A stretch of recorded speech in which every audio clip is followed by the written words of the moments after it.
I don't know whether to laugh or to cry. Look at you now. You left me for 15 years with 4 kids. I am your wife. I loved you. And you married someone else. Where is she now? The beautiful, sexy, educated young wife.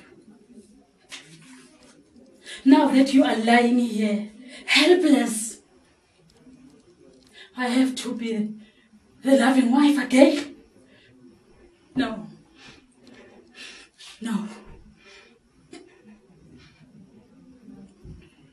Your family was against me from the beginning.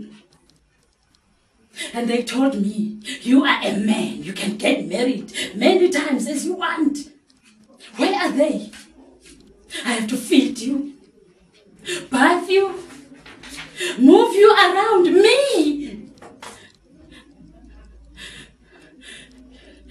I don't think I can do this.